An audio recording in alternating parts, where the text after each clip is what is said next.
Hello friends, welcome back to Raghavendra Swami YouTube channel. ಇವತ್ತು ನಾವು ತೊಂಡೆಕಾಯಿ ಪಲ್ಯ ಹೇಗೆ ಮಾಡೋದು ಅಂತ ನೋಡೋಣ. ಇವಾಗ ನಾನಿಲ್ಲಿ 1 kg ಆಗಷ್ಟು ತೊಂಡೆಕಾಯಿ ತೊಗೊಂಡಿದ್ದೀನಿ. ಫಸ್ಟ್ ಇದನ್ನ 2 ಸರಿ ತೊಳ್ಕೊಂಡು ಎತ್ತಿಕೊಳ್ಳೋಣ. ತೊಳ್ಕೊಂಡಾದಮೇಲೆ ಫಸ್ಟು 2 ಕಾರ್ನರ್ಸ್ನ ಕಟ್ ಮಾಡ್ಕೋಬೇಕು. ಆಮೇಲೆ ನಿಮ್ಗೆ ಯಾವ ಶೇಪ್ ಬೇಕೋ ಆ ಶೇಪಲ್ಲಿ ಕಟ್ ಮಾಡ್ಕೋಬೋದು. ನಾನಿಲ್ಲಿ ಉದ್ದುದ್ದು ಕಟ್ ಮಾಡ್ಕೋತಾ ಇದ್ದೀನಿ. ಕಾಯಿನ ಮೀಡಿಯಮ್ ಸೈಜಲ್ಲಿ ಹೆಚ್ಚಿಟ್ಕೊಂಡಿದ್ದೀನಿ. ಈಗ ಒಗ್ಗರಣೆಗೆಲ್ಲ ರೆಡಿ ಮಾಡ್ಕೊಂಡಿದ್ದೀನಿ. ಕರ್ಬೇವಿನ ಸೊಪ್ಪು ಮತ್ತು 1 table spoon garam masala, 1 table spoon ಧನಿಯಾ ಪುಡಿ, 2 ಟೇಬಲ್ ಸ್ಪೂನು ಖಾರದ ಪುಡಿ, 1 ಟೇಬಲ್ ಸ್ಪೂನು ಅರಿಶಿನ ಮತ್ತು 1 ರುಚಿಗೆ ತಕ್ಕಷ್ಟು ಉಪ್ಪು, ಸಾಸಿವೆ. ಮತ್ತು ಇಲ್ಲಿ ಈರುಳ್ಳಿ ರೆಡಿ ಮಾಡ್ಕೊಂಡಿದ್ದೀನಿ. 2 ಮೀಡಿಯಮ್ ಸೈಜ್ ಈರುಳ್ಳಿ. ಮತ್ತು ಇದು ನಿಮ್ಗೆ ಇಷ್ಟ ಆದರೆ ಹಾಕ್ಕೋಬೋದು, ಇನ್ನಂದರೆ ಆಪ್ಷನಲ್, ನೀವು ಬಿಡೋಂಗಿದ್ರೆ ಬಿಡ್ಬೋದು. ಇದು ಕಾಯಿ ತುರ್ಕೊಂಡು ಇಟ್ಕೊಂಡಿದ್ದೀನಿ. ಇವೆಲ್ಲ ಈಗ ಒಗ್ಗರಣೆ ಹಾಕ್ಕೊಳ್ಳೋಣ. ಈಗ ಒಗ್ಗರಣೆಗೆ 1 ಟೇಬಲ್ ಸ್ಪೂನಷ್ಟು ಎಣ್ಣೆ ಹಾಕ್ಕೊಂಡಿದ್ದೀವಿ. 1 ಟೇಬಲ್ ಸ್ಪೂನಷ್ಟು ತುಪ್ಪ ಹಾಕ್ಕೊತಿದ್ದೀವಿ. ತುಪ್ಪ ಆಪ್ಷನಲ್ಲು, ನಿಮ್ಮ ಇಷ್ಟ ಹಾಕ್ಕೊಳ್ಳೋಂಗಿದ್ರೆ ಹಾಕ್ಕೋಬೋದು, ಇನ್ನಂದರೆ ಎಣ್ಣೆನೇ ಓಕೆ. 2 ಟೇಬಲ್ ಸ್ಪೂನಷ್ಟು ಎಣ್ಣೆ ಹಾಕ್ಕೊಳ್ಳಿ. ಈಗಾಗಲೇ ರೆಡಿ ಮಾಡ್ಕೊಂಡಿರೋಂಥದ್ದನ್ನೆಲ್ಲ ಇವಾಗ ನಾನು ಆ್ಯಡ್ ಮಾಡ್ಕೊತಾ ಇದ್ದೀನಿ. ಫಸ್ಟ್ ಸಾಸಿವೆ, ಕರಿಬೇವು ಚೆನ್ನಾಗಿ ಚಿಟಪಟನವರೆಗೂ ಇದು ಮಾಡಿಕೊಂಡು ನೆಕ್ಸ್ಟು ಆನಿಯನ್ ಆ್ಯಡ್ ಮಾಡ್ಕೊಳ್ಳೋಣ. ಆನಿಯನ್ ಚೆನ್ನಾಗಿ ಬೇಯೋವರೆಗೂ ಈ ಥರ ಮಿಕ್ಸ್ ಮಾಡ್ಕೊಳ್ಳೋಣ. ಇದು ಚೆನ್ನಾಗಿ ಫ್ರೈ ಮಾಡ್ಕೊಳ್ಳೋಣ.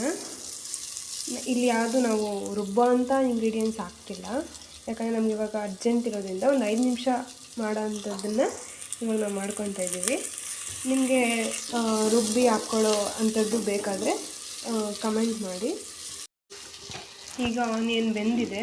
ಇವಾಗ ಹೆಚ್ಚಿಟ್ಕೊಂಡಿರೋ ತೊಂಡೆಕಾಯಿನ ಇದಕ್ಕೆ ಆ್ಯಡ್ ಮಾಡ್ಕೊಳ್ಳೋಣ. ಇದು ಶುಗರ್ ಪೇಷಂಟ್ಸ್ಗೆ, ಪೈಲ್ಸ್ ಪೇಷಂಟ್ಸ್ಗೆ ತುಂಬ ಒಳ್ಳೆಯದು. ಬೆಳಗ್ಗೆ ಇದು ಹಸಿದು ತಿಂದರೂ ತುಂಬ ಒಳ್ಳೆಯದು. ಬೆಳಗ್ಗೆ ಹಾಲು ಹೊಟ್ಟೆಯಲ್ಲಿ ಹಸಿದು 2 ಕಾಯಿ ತಿಂದರೆ ಶುಗರ್ ಪೇಷಂಟ್ಸ್ಗೆ ಒಳ್ಳೆಯದು, ಹಂಗೂ ತಿನ್ಬೋದು. ಇವಾಗ ಇದನ್ನು ಚೆನ್ನಾಗಿ ಮಿಕ್ಸ್ ಮಾಡ್ಕೊಳ್ಳೋಣ. ಮಿಕ್ಸ್ ಮಾಡ್ಕೊಂಡಾದಮೇಲೆ ಸ್ವಲ್ಪ ಅದನ್ನು ಬೇಯಕ್ಕೆ ಬಿಡೋಣ. ನಾವು ಮಣ್ಣಿನ ಮಡ್ಕೆಯಲ್ಲಿ ಮಾಡಿದ್ರೆ ಟೇಸ್ಟ್ ಚೆನ್ನಾಗಿ ಬರುತ್ತೆ, ಸೊ ಅದಕ್ಕೆ ಮಣ್ಣಿನ ಮಡ್ಕೆಯಲ್ಲಿ ಮಾಡ್ತಾಯಿದ್ದೀವಿ. ಇನ್ನಂದರೆ ನೀವು ಕುಕ್ಕರಲ್ಲಿ ಹಾಕ್ಕೊಂಡು 1 ವಿಸಿಲ್ ಕುಗ್ಸ್ಕೋಬೋದು.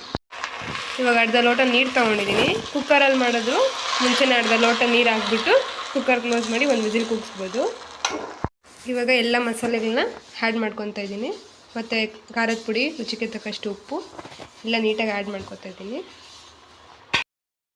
ಮಸಾಲೆ ಎಲ್ಲ ಹಾಕಿದ್ಮೇಲೆ ಚೆನ್ನಾಗಿ ಮಿಕ್ಸ್ ಮಾಡ್ಕೊಳ್ಳೋಣ. ಇವಾಗ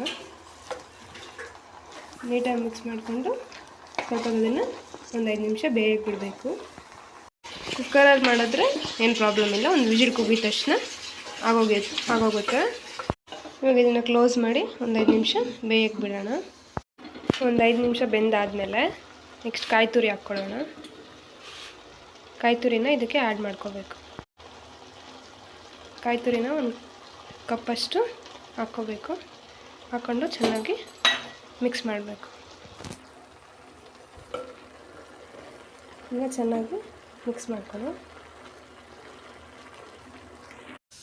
ಈಗ ಬೆಂದಮೇಲೆ ಲಾಸ್ಟಲ್ಲಿ ಒಂಚೂರು ಕೊತ್ತಂಬರಿ ಸೊಪ್ಪು ಹಾಕ್ಕೊಳ್ಳೋಣ ಫ್ಲೇವರ್ಗೆ. ಕೊತ್ತಂಬರಿ ಸೊಪ್ಪು ಹಾಕ್ಕೊಂಡು ಚೆನ್ನಾಗಿ ಮಿಕ್ಸ್ ಮಾಡ್ಕೊಳ್ಳೋಣ. ಮಿಕ್ಸ್ ಮಾಡ್ಕೊಂಡಾದ್ಮೇಲೆ ಪಲ್ಯ ರೆಡಿ ಆಗುತ್ತೆ. ಇವಾಗ ಇದನ್ನು ಒಂದು ಪ್ಲೇಟ್ಗೆ ಸರ್ವ್ ಮಾಡ್ಕೊಳ್ಳೋಣ.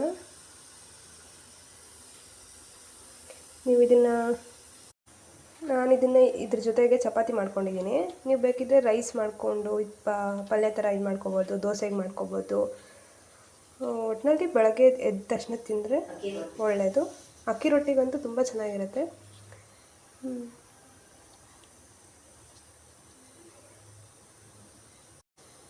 ಟೇಸ್ಟ್ ಅಂತೂ ತುಂಬ ಚೆನ್ನಾಗಿ ಬಂದಿದೆ.